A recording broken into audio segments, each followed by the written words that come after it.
જય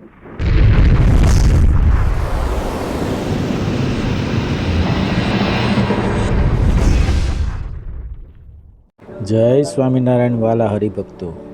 તો આજે આપણે પ્રમુખ સ્વામી માટે ખૂબ જ પ્રભાવશાળી વાર્તાઓનો સમૂહ લઈને આવ્યા છીએ. તો તેમની એક અનોખી વાર્તા હું આજે આપની સમક્ષ રજૂ કરું છું. તો પ્રેમથી સાંભળજો અને વિડીયોને લાઈક કરજો, ચેનલને સબસ્ક્રાઈબ કરજો. જય સ્વામિનારાયણ. એમણે જ્યારે આંખો બંધ કરી ત્યારે પણ આપણે બધાના અંતરમાં એ જ અનુભૂતિ થઈ છે કે પોતે દિવ્ય છે, એ દિવ્યતાની અનુભૂતિ થઈ છે.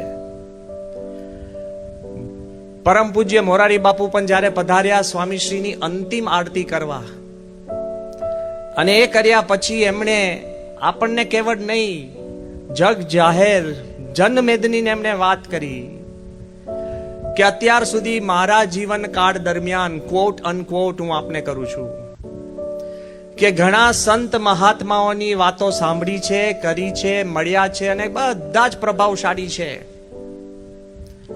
પણ જ્યારે મહાત્મા સંપૂર્ણ બોલવાનું બંધ કરે ત્યારે આપોઆપ લાખો માણસો ઉમટે એમના દર્શન કરવા. એવા મહાત્મા મેં જોયા હોય તો આ પ્રથમ પ્રમુખ સ્વામી મહારાજ છે. Not a word. અત્યાર સુધી આપણે આમ માનતા હતા કે સ્વામીએ કાર્ય કર્યું એટલે સ્વામી મહાન, ક્રિયા કરી એટલે સ્વામી મહાન, સ્વામી દ્રષ્ટિ કરે છે એટલે સ્વામી મહાન, સ્વામી આપણા સંકલ્પ પૂરા કરે છે સ્વામી મહાન. પણ એ દિવ્ય તત્વ છે અને એ રહ્યા પણ આપણી દેખરેખ રાખી શકે છે. એવી સ્વામીશ્રી પાસે શક્તિ અને તાકાત અને દિવ્યતા છે, આપણને દેખાઈ આવે છે. અમદાવાદની અંદર જ આપણે અમદાવાદમાં બેઠા છે, કેટલા પ્રસંગોની સ્મૃતિ આપણી પાસે છે. પૂજા કરતા હોય, બાળકો જોડે પ્રશ્નોત્તરી સ્વામી કરતા હોય, ફુગ્ગાથી સ્વામીને આપણે રમતા જોયા છે. વરસાદ પડ્યો હોય તો સામાન્ય ધોધની અંદર સ્નાન કરતા જોયા છે. સ્વામીને પ્રદક્ષિણા કરતા જોયા છે. સ્વામીને વોકિંગ કરતા જોયા છે. યાદ હોય જ્યારે અક્ષરપીઠના માળમાં સ્વામી જ્યારે વોકિંગ કરતા ત્યારે આ તમે બેઠા છો નીચેનો ચોક આખો ભરાઈ જતો. 2012માં સ્વામીશ્રી જયારે વ્હીલચેર નીકળે ત્યારે એક જગા અમદાવાદની અંદર સ્વામીશ્રીના દર્શન કરવા માટે ખાલી ના હોય અને સામેનો આપણો રસ્તો સંપૂર્ણ બંધ થતો જોયો છે.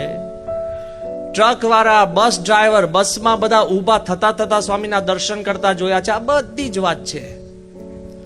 જો એક વાત સ્પષ્ટ છે કે દુઃખ ઘણું છે, કારણ કે સ્વામીએ આપણને સુખ ઘણું આપ્યું છે. પણ સ્વામીએ આપણને એ પણ સમજણ આપી છે કે જો દુઃખ ને હણવું હોય તો એમની સ્મૃતિ સિવાય બીજો કોઈ ઉપાય નથી. એટલે સમર્થી દુઃખની હરનારી છે. આ સમજણનો સત્સંગ છે. We are pained beyond belief. પણ મૂંઝવણ હોય, પ્રશ્ન હોય, અને જો તમે સત્પુરુષની સ્મૃતિ કરશો ને તો સત્પુરુષ તમારી જોડે હાજરા હજુર છે. એક હું તમને જૂનો પ્રસંગ યાદ કરાવું છું અને એ પ્રસંગ આપણે જીવનમાં કોતરી રાખવો જોઈએ. 1983ની સાલમાં સ્વામીને જ્યારે હાર્ટ એટેક આવ્યું ને ત્યારે બધાને ખબર છે કે સ્વામીને જ્યારે BR પટેલ સાહેબની ત્યાં બરોડાની અંદર હોસ્પિટલમાં રાખેલા. અમે તો નાના બધા પાર્ષદો હતા, અમને તો ખબર જ નથી કે સ્વામીને કંઈક હાર્ટ એટેક આવ્યું. જ્યારે ઈશ્વર સ્વામીને બધા વડીલ સંતો ગંભીરતાથી ચર્ચા કરતા હતા અને આ ચોકની અંદર અમે બધા લાડુડી વાળતા હતા.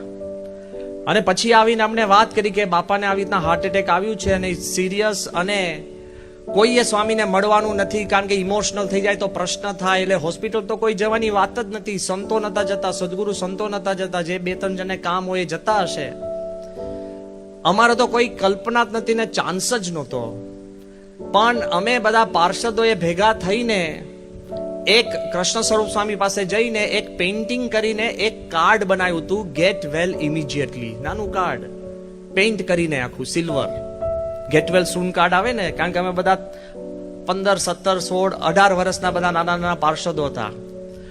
ઈશ્વર સ્વામીએ દયા કરીને કીધું કે તમે આ કાર્ડ બનાવ્યું છે તો જાઓ હોસ્પિટલમાં લઈ જાઓ. રાણા અમને હોસ્પિટલની ગાડીમાં બેઠા. બ્લુ એમની ગાડી હતી, ફિયાટ. અને ગાડીમાં અમને સ્પષ્ટ કહેવામાં આવ્યું હતું કે સ્વામીની પાસે ફરકવાનું નહીં, શક્ય જ નહોતું. કાચમાંથી, બારીમાંથી બાપાના દર્શન કરવાના કાર્ડ અંદર મોકલવાનું, સ્વામી રાખશે. આ હું સ્મૃતિ એટલે કહું છું કે આમાં એક પરમેનન્ટ સોર્સ ઓફ ઇન્સ્પિરેશન છે. કાર્ડ અંદર મોકલાયું, સ્વામી ખાટલામાં રેસ્ટ કરતા હતા. હાર્ટ એટેક પછી કોઈને મળવાની બંધી જ હતી, લાગણી સભર થવાનું નહોતું, પણ કાર્ડ અંદર ગયું, અંગ્રેજીમાં હતું. એટલે સ્વામીએ બારીમાંથી સગર ભગત હતા ને હું તિલક ભગત, 2 જણામાં હતા. સ્વામી કે આ નાના નાના પાર્ષદો આવે છે, અંદર બોલાવો. એટલે નિયમ ઉલ્લંઘન કરીને જવાનું થયું. સ્વામી કાર્ડ સમજતા હતા. કાર્ડમાં અમે નાની નાની બધી વાતો લખી હતી. Get well immediately, your love is like oxygen, નાની નાની કવિતાઓ હતી. એમાં એક કવિતા એવી હતી, what does my heart say to your heart, on your beat I have a crush, so rest and not rush. મારું હૃદય આપના હૃદયને શું કહે છે કે તમારા ધબકાર ઉપર અમને પ્રેમ છે, આપ આરામ કરો, દોડધામ નહીં. આવું ભાવાર્થ કહું છું ગુજરાતીમાં.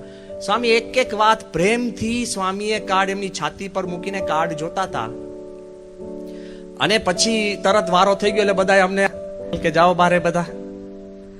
એટલે અમે પદાર્થ થઈને બધા બારે નીકળી ગયા, કારણ કે પાર્ષદ હતા, કોઈ હેસિયત હતી નહીં, બારે જતા. એમાં BR પટેલ આવ્યા. સ્વામી ફરી બોલાવ્યા. સ્વામી કે BR પટેલને આ સમજાવો. એલો બીજી વાર, ટ્વાઇસ એન્ટ્રી. અને મને યાદ છે કે એ પત્યું ને પછી બાપાએ નજીક બોલાવ્યા. ખાટલામાં સૂતા છે, હાર્ટ એટેક આવી ગયું છે થોડાક દિવસ પહેલા જ. બાપા કે તમે હમણાં બધી વાતચીત કરી કે તમારું હૃદય અમારા હૃદયને શું કહે છે. સ્વામી કે હું તમને હૃદયની વાત કરું.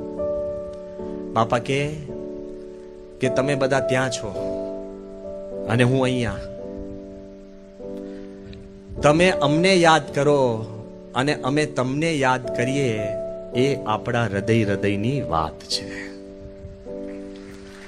એમ કહીને બાપા ઈશ્વર સ્વામી, આત્મસ્વરૂપ સ્વામી, આનંદ સ્વામી અને સુખદેવ ભગત, એમ ભગતોથી માંડીને જેટલા નામ સ્વામી બોલતા ગયા. અને પછી બાપા કે એમાં અંતર ના રહે. આજે મારે એટલી જ વાત આગ્રહ કરીને આપણે સ્મૃતિ કરવી જોઈએ કે આપણે બાપાની સ્મૃતિ કરીએ અને બાપા આપણને અખંડ યાદ કરતા જ હોય છે. તો આપણે વી ટ્રાન્સેન્ડ જ્યોગ્રાફી, પ્લેસ, પરિસ્થિતિની પર થઈ જઈએ છે, દુઃખની પર થઈ જઈએ છે અને સત્પુરુષની આપણે નજીક પહોંચી શકીએ છીએ. એવી સ્મૃતિની અંદર તાકાત છે.